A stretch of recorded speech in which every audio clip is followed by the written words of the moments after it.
இந்த நைனாவை பாருங்கள். இவர் பழைய காலத்து மனுஷன். அருமையாக பாட்டெலாம் போடுவார். கூத்து பாட்டாக இருந்தாலும் சரி, சினிமா பாட்டாக இருந்தாலும் சரி, குத்து பாட்டாக இருந்தாலும் சரி, இல்லை கிராமிய பாட்டாக இருந்தாலும் எது கேட்டாலும் சூப்பராக பாடுவேன். ஏன்னா நல்லா சூப்பராக பாடுவதானே? பாடுவேன் ஐயா.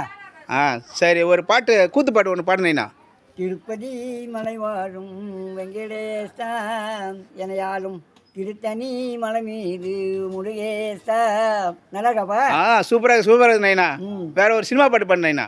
சின்ன தங்கம் அது செல்ல தங்கம் அது கண்ணு கலங்குது, இந்த எண்ணி கொண்டு இந்த அண்ணி தண்டு மனம் விம்பி வருந்துது, துள்ளி வரும் மாநிலத்தின் தோழியடி, சிறு துன்பம் என்றால் எந்த நெஞ்சில் காயமாடி, மனசு போல மாப்பிள்ளையே உன் மனசுக்கு ஏற்ற மனம் முடிப்பேன். இது நல்லா இருக்காப்பா? சூப்பராக நைனா. ஒரு கிராமிய பாட்டு பாடுனேண்ணா. விட்டாண்டா கம்பத்தில மாமா விட்டுட்டு போண்டா நான் தும்பத்தில, ரெண்டு வீடு பக்கத்தில நான் ஒண்டி கட்ட வாழானேண்டா. எப்படி? சூப்பராக நைனா, சூப்பராக பாடுறீங்க. சரி, இதே மாதிரி நல்ல நல்ல பாட்டெலாம் பாடி நம்ம வீடியோவில் மக்கள் லைக் பண்ணுற மாதிரி நிறைய பாட்டு பாடுங்கண்ணா. பாடுறேன் ஐயா. நன்றி. நன்றி.